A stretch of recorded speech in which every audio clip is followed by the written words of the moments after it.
direct news ngay tàmbali. dafa mel ni. direct news yi ñëw ñun ci de Wade à Diomaye au cœur du dossier ArcelorMittal.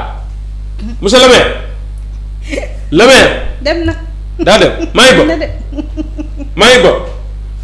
dem na moom itam. dem na kenn rawu ko tànk bay gaaw. anu maire daa dem. ArcelorMittal la ñuy waxtaane. ji bi bul ma yàqal waxal maire bu dee taxaw na foofu mu ñëw wax ci ArcelorMittal dem na ji bi kaay. ji bi kaay. kii lañ doon jàpp Ahmed mu daw. mooy chef de protocole te kenn jàpp ko. au cœur du dossier ArcelorMittal tout commence en 2007 la commencé Aïssatou. est-ce que dafa moon 5e. 2007 yàgg na de. lorsque le régime de Maître Wade décide de rompre unilatéralement la convention minière qui liait l'État et la société Kumba Resources pour le confier au géant ArcelorMittal. maanaam 2007 la commencé. dossier bi nag Abdoulaye Wade moom moo jël décision. ne dafay bàyyi société Kumba Resources bi nga xam ne ñoom ñoo kii woon marché bi. ngir jox dossier bi ArcelorMittal man wax ko sax laa jafe turbe 10. mais ce choix brutal entraîne la condamnation du Sénégal par le tribunal arbitral de Paris à payer 115 milliards de francs CFA. choix boobu dafa tax nag tribunal xam nga boo gañee marché kii bu suñu nga gañe après yoon daf ci dugg choix boobu dafa tax tribunal lu nag arbitral bu Paris bi ne Sénégal na fay lu toll ci juróom-ñaar fukk ak juróom ci ay milliards ci suñuy koppar de dommages et intérêts auquel s'ajoute ñeenti milliards ak xaaj pour frais de procédure.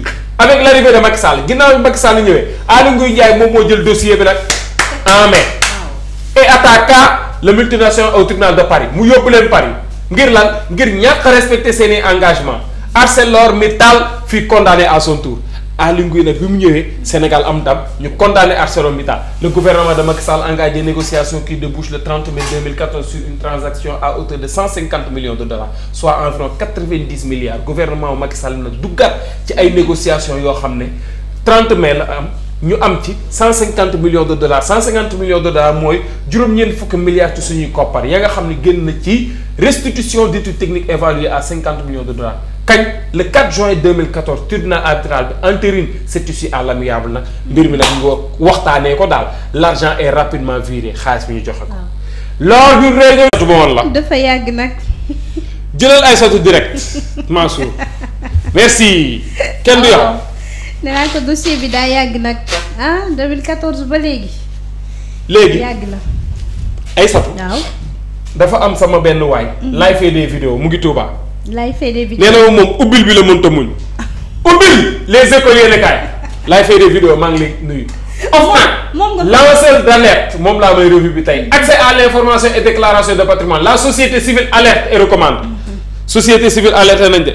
ba pare recommandé nañ nag absence de déclaration de patrimoine du président en fin de mandat luy ndaye président génn fin de mandat te def déclaration de patrimoine te xaw naa nekk ci forme de la commission nationale d'accès à l'information n'est pas équilibrée information bi nañ ciy jotee nii tolloowul Bassirou Mané ziar naa la borom Turquie privilégier le désintéressement pour garantir l'absence de contrepartie financière aux lanceurs d'alerte loolu nag nañ ko privilégié nga xam ñooy def lanceur d'alerte élection d'un nouveau maire pour la ville de Dakar Barth veut freiner le pouvoir dans son forcing moo tax mu saisir Cour suprême. waaw mayewul dara de. Barthélémy moom mooy borom Ndakaaru. enquête yéen kaay ñëw ñu ci contentieux et dossiers internationaux. l'expertise locale délaissée. ña nga xam ne nag dañoo nekk fii nekk ay entreprise locale nañ dañ leen a bàyyi ginnaaw de ñeen ñi gën a jox bopp mooy étranger Barth demande un sursis à l'exécution dañ ko annulé l'évidence yéen kaay ñëw ñu ci 86 jours de détention sans audition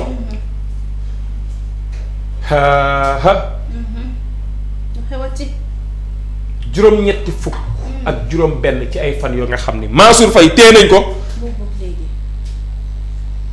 procédure vide.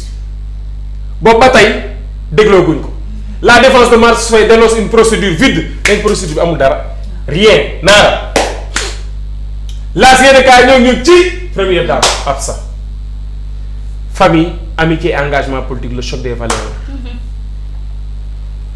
bokk na ci point bu ñu doon waxtaanee tey. maanaam affaire népotisme ñoom seen waaw Moussa Diop yow doo ma ziar Aïssatou ngay ziar Aïssatou nuyu Moussa Diop. xam naa li ngeen bokk Diop bi la waaw Diobène bi la nuyu nañ la bu baax a baax Moussa. Libération ñoo ñu ci affaire du marché d'armement de 45 milliards de francs CFA suivi d'un rapport de la CENTIF sur les opérations suspectes. Le parquet financier frappe dans le tas. dugg na 3 arrestations enregistrées à la DIC après une délégation judiciaire. 2 informations se confirment aujourd'hui moom la monsieur le maire de Nord. Audition à la DC. Ce que Doudou Coulibaly a dit aux enquêteurs. Je ne m'adressais à personne. a-t-il souligné nee na waxumoon ak kenn de. Je souffre de diabète, de maladie cardiaque et des reins. ay waay a-t-il affirmé aux enquêteurs placés sous mandat de dépôt. Doudou Coulibaly jugé lundi. surtout daal ñu kon lundi lañ koy lay taxaw ndax mu leer. Abdou Fall tiim la caméra yi rek. ngay wax lay dugal loolu tamit duñ ko moytu. ngay dem rek. voilà. waaw jar naa moytu kay. de diabète. de rein. maladie cardiaque ak maladie cardiaque. waaw doy na waar. L'observateur ñoo ngi ci affaire François Mancabou l'enquête s'emballe ngay dem mu ngay dox di wéy révélation sur une instruction tambour battant même le week-end pour percer le mystère de cette mort en garde à vue ba ci week-end ñu ngi ciy liggéey. crime sexuel présumé Serigne Assane Mbacké et compagnie face au juge. ay waay Serigne Assane Mbacké. doon dox coow la. sous projecteur. Célébrité en procès quand la réalité dépasse la fiction buzz scandale réseaux sociaux le show en continu. ñi nga xam ne ay célébrité lañu après ñu mujj dem nag ci ay procès. ci ay yenn scandale yi ñuy def ak yenn njumte yi daal. ay sotti siw jarul yenn yi de. déedéet. man de damay jël clando. moo tax ñu naan siw du jàmmi borom. di jël car. di jël BRT. aw ma oto. di jël càq-càq. càq-caq dama koo xaw a kii sa maam dafa ma ko tere. da nga koo ragal. waaw sama maam non sama maam moo ma ko tere. mais non am na yoo xam dara jarul. déedéet. te man ak yow yam bu caméra yi wàccee nii xoolal. mooy loolu yenn saa sax ñu dox ko. non am na ñoo xam ne sax yéen da koo jarul quoi lan mooy télé. waaw vraiment. luy télé man de ba tey damay def culotte sol maillot. benn temps la de. takk dàll yi dem sport. benn temps la de te temps bii nga toog nii la su jeexee jeex. su jeexee jeex la. parfois cerax laay laal di dox. laal sama kaasu café naan nii. ànd ak moom sans complexe. waaye yow la lu ko fi jaar. waaw. luy télé. xamuñu ko. sax bu ma génnee géejuwaay sax laay xaw a di dox ne xaar sax massage tuuti parce que nit ñi itam mais biir géejuwaay moom. fii kon na boo fa defee yenn affaire sax gars yi na xool ko mu ngi jaay affaire parce que day feeñ télé. waaw noonu la réew bi tëddoo. li ma sam benn jigéen di wax démb dama naa booy de boo naa nga commencé ba ni ko soxna si man télé bi nii xanaa xamoo ne école ba laa ëppee buzz mu ne ma waaw ma ni ko la may def ci école baa dàq loolu laa gën a mën di. naa loolu laa jàng. loolu laa jàng loolu laa gën a mën damay jàngale bay yàlla toiture bi di wàccaat. point ak ñëw ñu ci réforme sur la transparence au Sénégal la société civile alerte sur les insuffisances des projets de loi nee na projet de loi yi nag dafa am manquement société civile alerte Mansour dañ ngaa jël ay satu de. jël ko Mansour xool Barth moo ñëw. borom Dakar moo ñëw de fi mu nekk nii la quotidien. man Mansour mu ngi ñuy dégg. Mansour jël ma rek ñu wax ci borom Dakar. gis nga la dernière arme de Barth. waaw kay borom Dakar waaw moom Barth bàyyeegul de te élection yi nag. monsieur le maire Ahmed Aïdara nee na Barth mënoon na bàyyi ba le 18 rek. blocage de l'élection de son successeur à la mairie de Dakar la dernière arme de Barth. Samy Nogalle il a déposé un sursis à exécution à la Cour suprême pour empêcher le vote prévu lundi ngir vote ba bañ a am lundi. lundi soreetul de. dans l'univers de Baye Souley Rewmi Quotidien moo ñu ko xamal dans rap mode et fierté ca Baye Souley lañu ñëw ñoom Rewmi Quotidien. Rewmi ba tey sanction des États-Unis contre le magistrat Niang CPI la réponse ferme du Sénégal Ousmane Sonko félicite Diomaye. Le juge Niang nous resterons debout et servirons la justice pénale internationale souveraineté.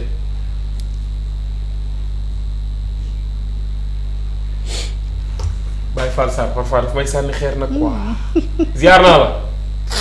Le Soleil yéen a kaay ñëw ci formation professionnelle et transfert de compétences le Sénégal et le Japon signent un mémorandum. Cet accord scellé en marge de la TICAD la xew Japon. 9e TICAD bi à laquelle a participé le chef de l'État prévoit la construction d'une annexe de CFPT Sénégal Japon à Diamniadio mooy bi nekk fii nii wetu fois dañ koy yóbbu Diamniadio. Le président Bassirou Diomaye Diakhar Faye a également accordé des audiences à des industriels nippons et reçu la communauté sénégalaise du pays du soleil levant. Pays du soleil levant mooy Japon. gars yi ne pays de Oncle Sam États-Unis nippon mooy Japon. L'impérialisme japonais Mitsuhito ay waay leçon boobu laa mokkaloon 3e. Alpha yaa nga fan wala yow loolu du woon sa programme l'impérialisme japonais. japonais. loolu du woon seen programme. programme boobu nga jàpp ah bon. Le Sénégal et le Japon signent un mémorandum. am na solo de en tout cas. ñu def ci lu soxla aussi ma am ci te 19 soxla kon yaa ngi fàttali ko note bi ñu ci amoon. devoir boobu noonu. laay laa damaa jàngoon leçon bi pour dissertation far yàlla ñu jox ñu ko commentaire day gën a neex. kay nag waaw. mbëkk jaar. après. géographie inégalité de développement moo génn. ñu jox ñu pays A pays B pays C pays bu nekk ñu laaj ñu niveau de développement. selon les critères de définissabilité de développement IDH PIB PNB. ma am bi 19 am bi 19 te prof baarewul dara ma dem ne ko monsieur 20 laa am. dégg mu ne mooy dimbali ma nga tàgga dem toog monsieur Tara moo yor ak yàlla Moussa Diop 77295008 jëlal. 1000 personnes dafay de grave. source a ñëw ñu ci. nit ñi kat dañoo baax loolu ba nañ nekk fii di garaaw. projet de loi relatif à l'OFNAC aux lanceurs d'alerte. L'accès à l'information et déclaration de patrimoine nañuy jotee information ak déclaration de patrimoine xam nga nag lanceur d'alerte yi à tout moment mën nañ leen ci ay diffamation moo tax nag loi bu baax pour ñu protéger leen Sud Quotidien sanction américaine contre Mame Ndiaye Niang de la CPI l'état s'érige en bouclier état bi taxoon na nag pour protéger ko waaw xalaa ma ndiir ba jox ñu ne américains yi xanaa doo fi jaar.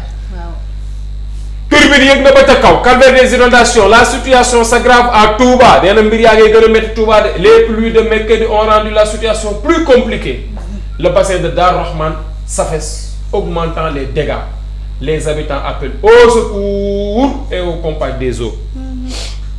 ci Touba massa métti na ndox massa métti na de. au pompage des eaux. métti na ndox mi dafa bari ñu ngi pompé.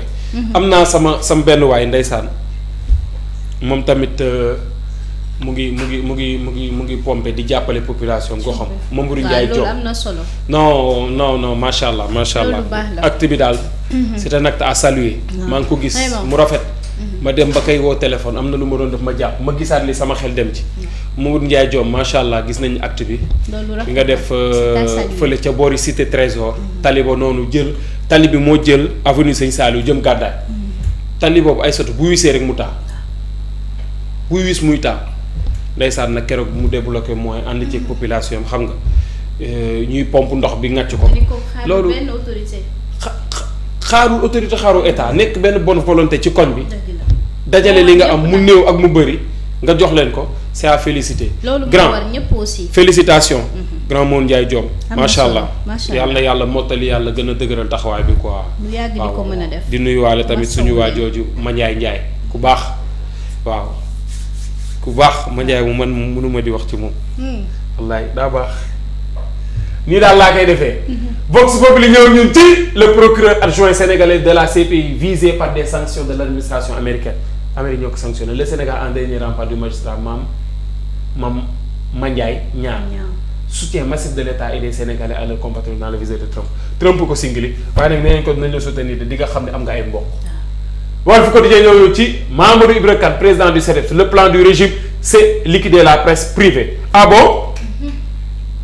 nee na plan au régime bi de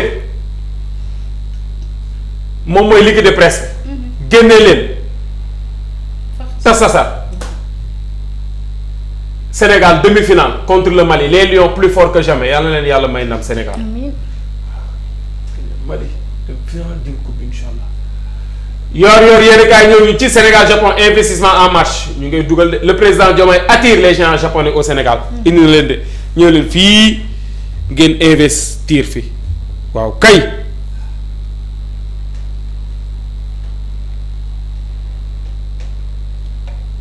Aïssatou baax na. waaw mu ngi noonu pare naa. ah waaw di souhaiter joyeux anniversaire sama